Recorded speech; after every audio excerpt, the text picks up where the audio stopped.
How is it that one small game studio managed to make 3 promising games and let each one down while failing to learn from their mistakes? Starting with a game that remains today as one of the reasons why so many people still stay cautious with early access titles. That was so bad it was actually removed from Steam, to then a fun and memorable experience that left many with cherished memories, only to be later abandoned in favor for another game that is similar in many ways, but due to technical requirements, barely accessible to most players, that was then also eventually abandoned. And now a grand finale, which could signal the end or a new beginning for this company.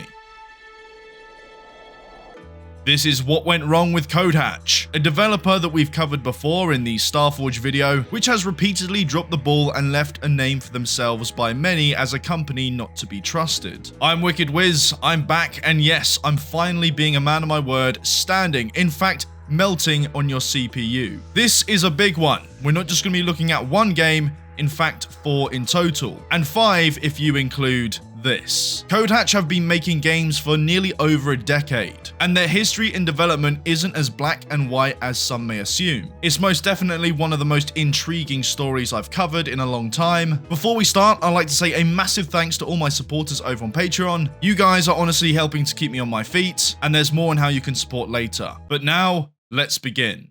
As many of you may already know from my previous video on Starforge, CodeHatch was formed by these 2 aspiring game developers, starting all the way back in February of 2012. But the co-founder, Will Swarin, had another company set up before this called Exalt Studios, founded all the way back in 2004. The team was consisted of just him and him only, working on a game called Silas. The best way I could describe it is that it's a Mario Kart inspired racing game but with guns and meat grinders. And also this guy, who's both a playable character in Silas and also an armor choice later on in Starforge. Now of course, there's nothing terrible about this. In fact, it's quite humbled to see anyone try and build their own game. No matter how cursed this one seems, it was just a fun indie project that you can buy for about $10. And even to this day, you can play it for free on their website. From my own experience playing Silas, it wasn't well built and suffered from quite a few bugs, so it wasn't anything groundbreaking. Yet I can't help but think that this was the beginning of what I like to call the CodeHatch quality standard. And for developers with 10 years experience developing games their entire lives, equally in fact, you would think that these guys would be ready to make an absolute banger of a game.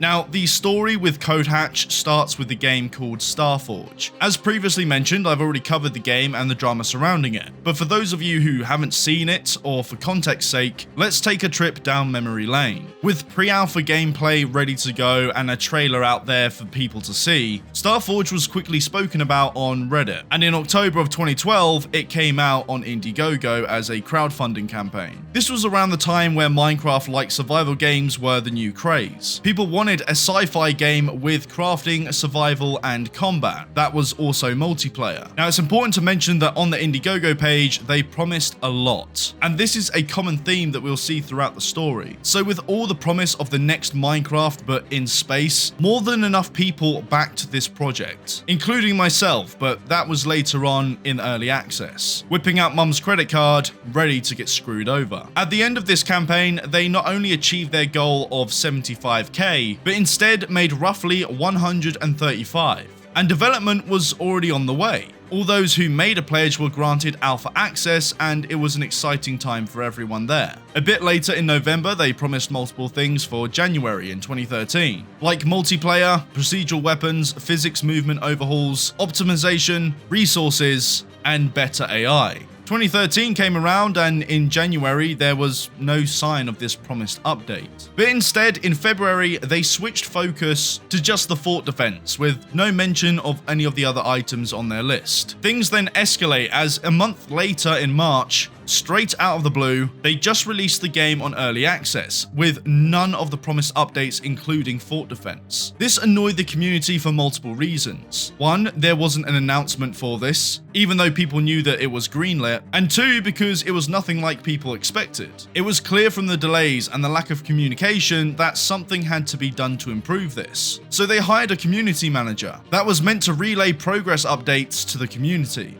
For this, they picked an active member from the forum called Juno, but with this came some problems. The issue was that communication between Juno and CodeHatch remained barely functional. Due to a difference in location, meetings would be held on Skype, and Juno was also under strict NDA. But that wasn't really the problem, it was the lack of communication. In the space of 7 months, only 6 calls between Juno and the devs were made. And in those 6 calls, not too much information really came out about what was going on behind the scenes. Juno struggled with this, and reminded CodeHatch that this is a crowd-funded project and people deserve the right to know what's going on. Throughout her contract, she was told multiple times that it would be renewed, reassuringly so. But literally 27 minutes before her contract would end, she received an email in the dead of night, telling her that she's been let go. No phone call, prior warning, or anything like that. Because Juno was well known in the community, people quickly caught wind of this and started asking questions. And because of the community unrest, CodeHatch reluctantly came out with a statement saying that they just wanted somebody in-house. When they did get somebody in-house, communication was improved,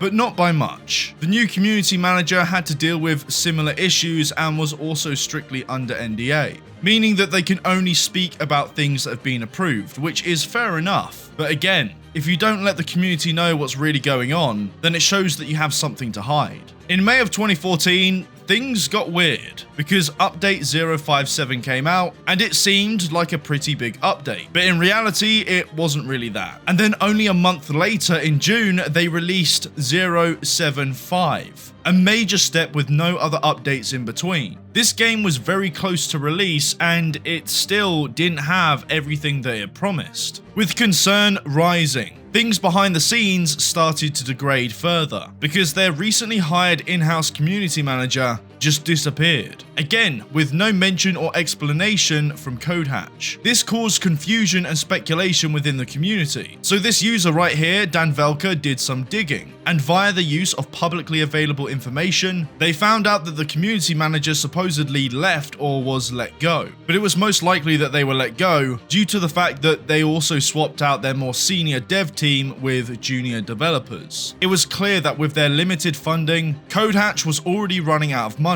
Things of course get worse because shortly after Dan Velker's post, both them and Juno along with others were completely wiped from the forum. Their accounts were deleted, meaning that all of the news and update logs from Juno about Starforge were gone. If it wasn't already obvious, at this point things were spiraling out of control. The game was poorly optimized, missing a bunch of promised features. Even for an early access, this is unacceptable. And with CodeHatch clearly running out of money, they made a rush to get the game released, adding things in that only went on to skew the scope of the game, while also adding additional bugs and issues. And in September of 2014, straight out of the blue, they finally did it. They released Starforge, making it one of the most unfinished disasters known to Steam at the time. Not only was it an unplayable mess, but it was so overwhelming to a point where you could actually hear the screams of people who supported this game. In fact, it was so bad that people set up a petition just to have Starforge removed from Steam. And although it wasn't successful, the game was eventually taken down in 2017.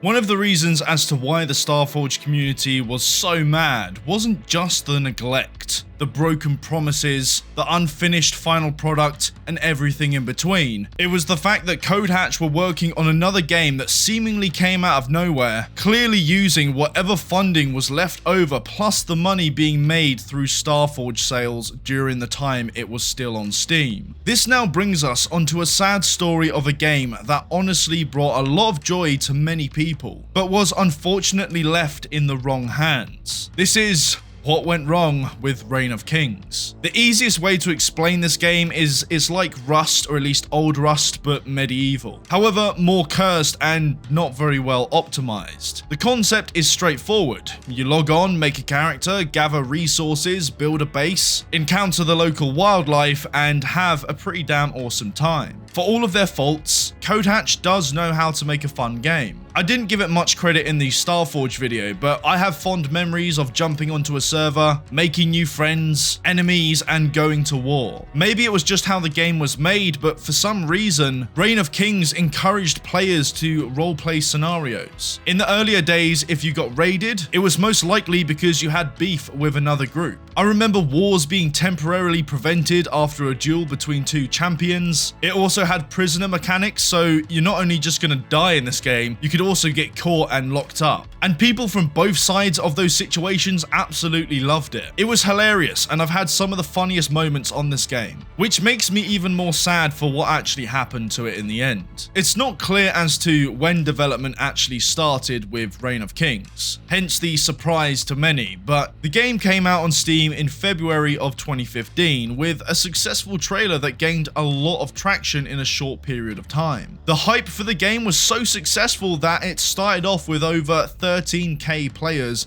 in the first week. The alpha, as to be expected, had its fair share of issues. Poorly optimized, laggy, and a bunch of exploits plus glitches. However, this didn't really faze that many people. Everyone could see the potential and that was enough. Although that's not entirely correct, because the Starforge community never forgets. When it came to the development early on with all the updates, you could actually hear the enthusiasm and passion CodeHatch had for this game. It's been a week of full late nights, powered by energy drinks, pizza, and the excitement of seeing everybody play and share about their experiences in the game. We are absolutely amazed by the amount of support we've received, and we thank everyone for their help in posting bug reports and emailing us about exploits. All this hype and passion would be accelerated as this game became prime content for big names on YouTube and Twitch. Everything at this point was going so well. There were issues still, and the game was clearly built on a rocky foundation, but the large majority still just didn't care or would call it a feature, because all in all, it was a fun time. However, this wouldn't last. As each update came out with endless bug fixes, changes, and optimization efforts, there was one issue that became ever more present, and that is the issue with exploits and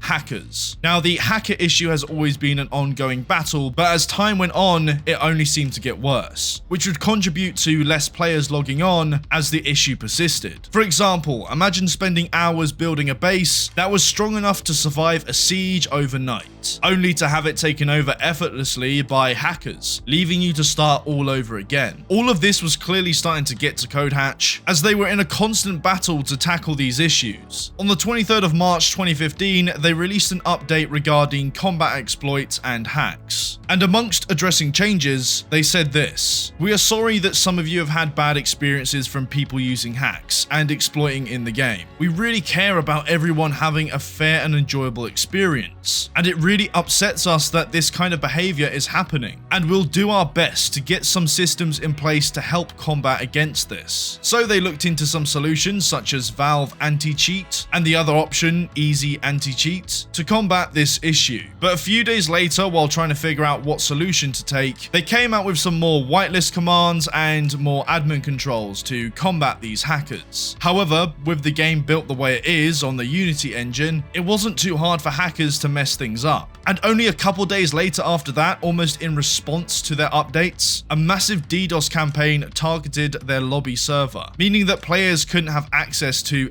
any of the servers. In response to this, CodeHatch released a guide for a workaround, but it didn't seem like much was in place to prevent this happening in the first place. Although on the 10th of April 2015, they did eventually integrate Easy Anti-Cheat, along with adding a bunch of new furniture into the game, and for the time being, this did improve things, as it was less easy for hackers to exploit. Throughout the next few months, and with the struggle of upgrading to Unity 5, whilst dealing with many bug reports and the endless challenge of patching exploits, a rather strange update came out in August called ROK Looking Forward. The too long didn't read for this was that CodeHatch were planning to release Reign of Kings sometime in December of 2015. Now, just as a reminder, the game came out on early access in late alpha of February. They mentioned that they were close to completing their internal roadmap, and that once they've added things such as farming, fishing, spears, kicking, and a decal system, they were essentially done adding any new content. The beta phase was there for fixing bugs and exploits, but the message here was pretty damn clear. This game was going to stand still once it was released. And that was even more clear with the mention that updates will be fewer and far between. But in this post, they also had a Q&A, which looking back now is very interesting to see. Are you stopping development on Reign of Kings? No, definitely not. We still have much development to finish. We just wanted to let everyone know our future plans for Reign of Kings. Is it the end after full release comes out? Nope. While the game will be exiting early access, we will still be monitoring the game and fixing bugs, exploits, and balancing. Now, in all fairness, and at this point, this wasn't technically the end of the game. But it's clear that they only plan on general support for the rest of its existence. There's no future roadmap or anything in sight, which is a good sign that the game will die pretty soon. If you take something with a similar concept like Rust, you'll know damn well that it lasted as long as it has because Face Punch keeps adding to it. They keep the game fresh and interesting because they know that if they just leave it to stagnate, then people will get bored and move on to the next thing. From the time this was posted in August all the way to December, they seem to have added the content that was promised. But the game clearly still had a fair amount of work that needed to be done. Hacking was still a big problem, and this would only get worse after release. And on the 16th of December when the game was released, the overall reception was still pretty mixed. People weren't all too confident that they would actually continue to add anything to the game because they pretty much said they're not going to do that. But after this release and for the next couple of years, the game would only really see patches, none of which really solving any of the core issues. And with that, Reign of Kings quickly fell off. There were other game studios already trying to make their own take on Reign of Kings, and in desperation the community were just hoping, begging that CodeHatch would sell on the rights to another developer, because it was clear they weren't really going to do much else with it. Even this small German game developer reached out directly to the community and made a petition to get the rights of Reign of Kings, so that they could continue work on it and keep it alive. Although I'm not really all too sure how that would work, but either way it wasn't really successful. But the game remains today as an abandoned wasteland of dead servers with a very small group of people who play every now and then. It's not entirely dead and you can still have some fun, but that's if you really want to survive on your own or just play with some friends. The sad truth is that this game had potential, but it was just abandoned. Because on the 17th of July 2019, this was the last update, and there's not been anything else ever since. On a side note, and while researching for this video, I saw that on their Twitter they mentioned on the official Reign of Kings account that both Silas and Starforge are now free to download from their website, which I don't know why, it just made me laugh. It was like they were trolling everybody who was still mad about Starforge, and it was like a spit in the face to everybody who believed in the future of Reign of Kings. Go ahead and play these other two broken games whilst we do nothing with this one. But when it comes to Reign of Kings, it's just a shame that they gave up on this game. It's clear that it wasn't for financial issues, and I strongly believe that, as we'll soon see. It could have been due to multiple factors that we just didn't see behind the scenes. It could have been the constant struggle to stave off the hackers, endless bug fixes due to the game being built on poor foundations, or just because they genuinely thought they did enough for the game and it was time to move on. And to be honest, this probably was the case, because this now brings us onto their next survival game, Heat.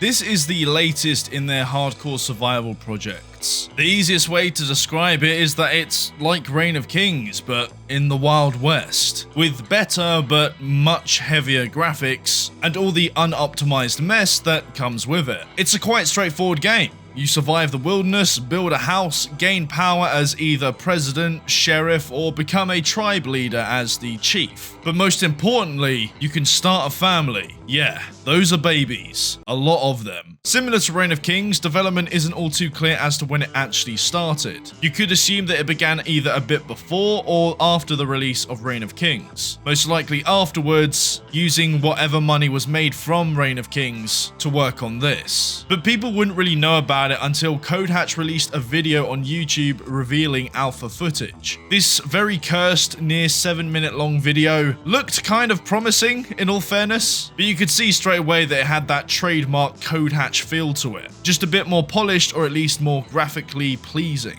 You could see people starting bases, fighting, gaining power, and of course, the babies. Like in this trailer, for example, there's this fight scene going on, and then you just have this little fella crawling for his life. It's comedic, if not concerning. However, unlike Reign of Kings, the video just didn't pick up as much attention. And it's very clear that people who don't know who CodeHatch is probably saw the potential in this game, whereas people who knew the story behind Reign of Kings and Starforge probably had a good idea where this was heading. But it's also important to point out that around this time, Red Dead Redemption 2 just came out onto console, but not yet for PC. So there was a market for people wanting to experience a game in the Wild West. The Steam page at the time stated that the game would be released to early access on the 14th of December, and that's only a week or so after it was announced. But when the 14th came around, it was then pushed back 4 days to the 18th. And just a day before the 18th, CodeHatch released an announcement saying that the game will now in fact be released sometime in January. We've decided to move Heat's launch to January to ensure we have time to test all our extensive features and content. We're sorry for the delay, but we've learnt that it's best to let you know closer to the date when the game is ready for release. You'd think by now that they would have learnt not to overpromise. And I've said it in a lot of my videos. If you overpromise, you're most likely going to underdeliver.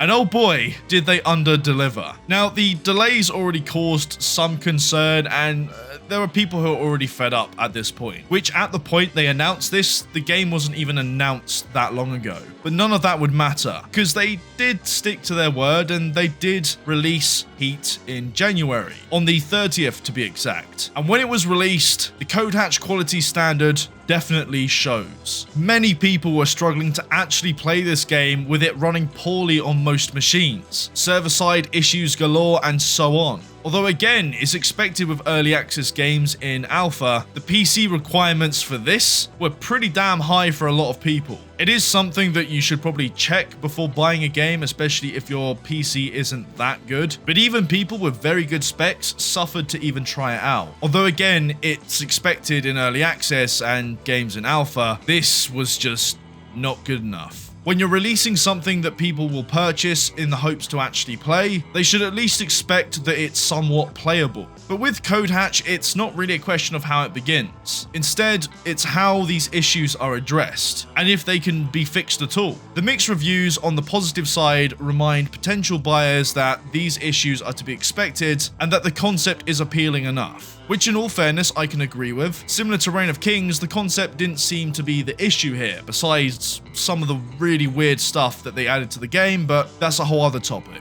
There's clearly a market for this type of survival, even if this game was far less popular than their previous one. However, the more negative reviews spoke of CodeHatch specifically and their history both with Starforge and Reign of Kings, while also addressing the technical issues that came with this game. This just goes to show that a bad reputation unchecked is hard to shed. By now, with the videos already out about CodeHatch's history, people were well aware of what they were getting into. To give credit where credit is due, CodeHatch did get to work straight away trying to fix these bugs. In fact, they were so active with the updates that within a week they updated the game 4 times, which is incredible but not unexpected from CodeHatch, because as we've seen before, they start off with a lot of steam and then things eventually begin to drop. In February of 2018, they released a total of 8 updates. The majority of these updates were to fix performance issues and the ever-growing catalogue of bugs. Even worse is that these updates didn't seem to do too much to improve the experience. Many players are still being disconnected, struggling to run the game without crashing or at anything above 10 FPS. Obviously, this wasn't the issue for everybody, but there was clearly an issue when it came to accessibility. People would just refund the game once they see that it doesn't really work on their machine.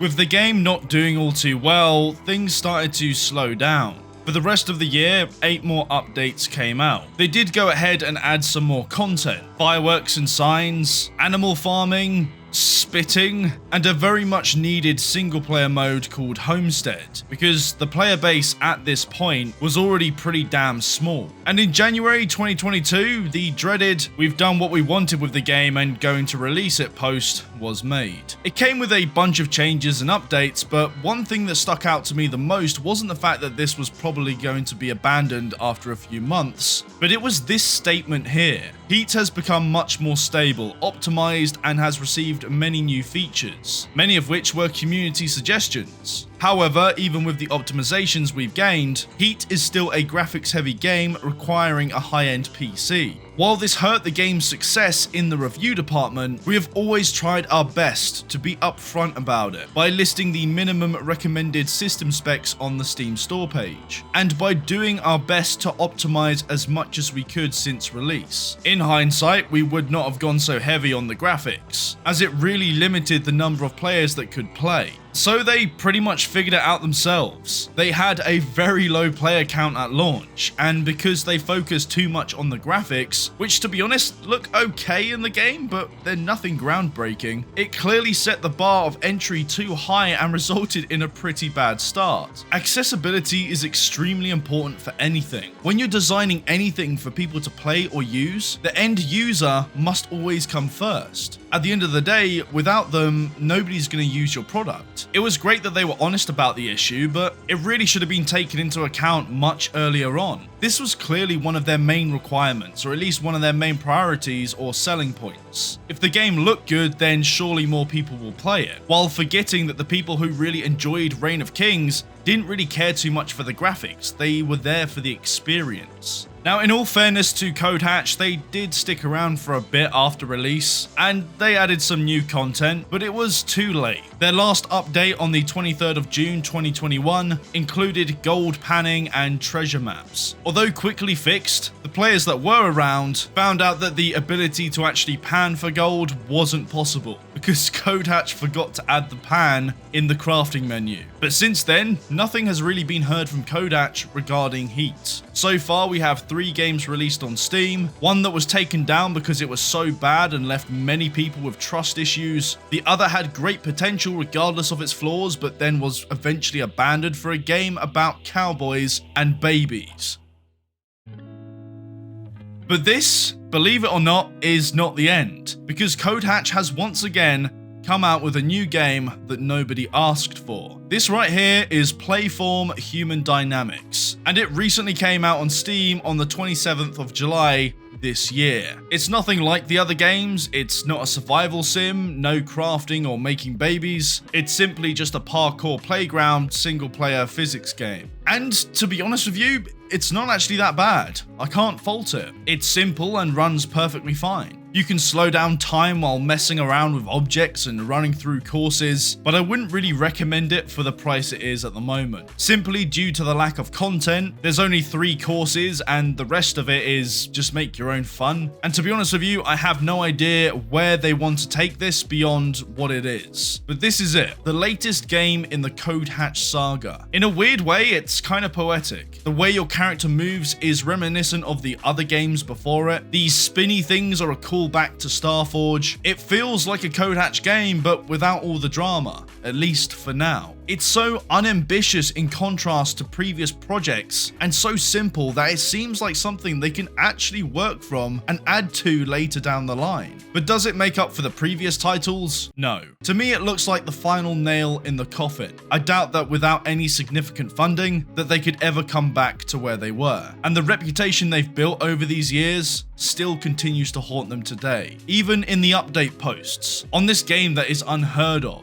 With barely any comments in the discussion, the mention of Starforge still comes up to this day. Throughout a decade, CodeHatch has made many mistakes and has gained a pretty bad reputation, all for valid reasons. People say that these guys are con artists, but I wouldn't even say that. With the Starforge incident, it seemed that way, but to me it just looked like incompetence. inexperience, and an inability to manage the situation or their community, resulting in things just to escalate and become worse. Although it wouldn't change much if they actually apologized and tried to make amends with their community and the people who funded this project from the start, then things might have been better. Reign of Kings was a great concept that was fun to play, but it was poorly developed from the start. Not completely terrible, but it led to a constant need to fix an endless spree of bugs, and to battle with a relentless horde of hackers. I believe that if they stuck to it, continued innovating, and communicated better with their audience, then Starforge could have been somewhat forgiven, or at least forgotten, and Reign of Kings could be a game that people played even to this day. If they honestly didn't want to do any more with the game, then passing on the rights to a team that would actually do something about it would have shown a bit more respect to their community. Heat gave us insight into their lack of awareness for accessibility. They had something that could have been more, but again, it was built on a rocky foundation. Even though it might have looked nice in some parts, but honestly it still doesn't look too great at all. The fact that a lot of people simply couldn't play it due to it requiring high specs largely contributed to the quick downfall of that game. One of the main issues that I've noticed with CodeHatch is that they seem to cover up their ears and ignore the people that they've left behind, while trying to move forward as if nothing happened.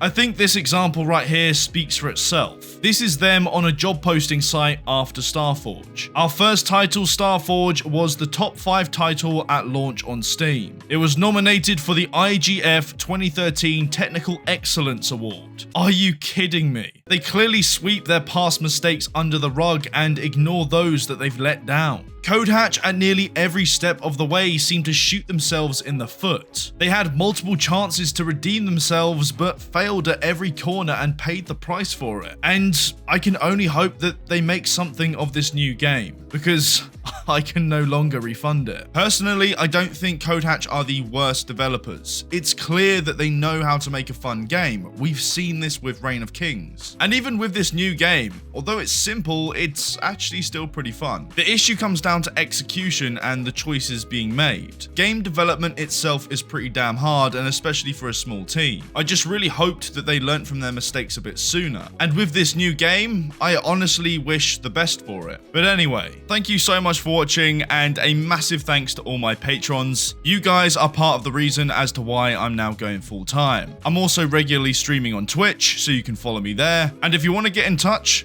follow me on the Bird app. And I'd like to say a special thanks to all my Wicked Slayers and Cyber Wizards. The FBI, Chase R. Melvin, Negadan, Kex, Gibbles by the Dozen, Rare Alex, Alex Caprol, Finra, Linker, Alf Martin, Mark Nen, Basto, Mr. Pine, Spooky, Artistical, Rosalba, King Swing, Shadow Banisher, Distant Reality, and Anastasius. Anyway, I'll see you guys in the next one where I stand on somebody's desk. Yeah.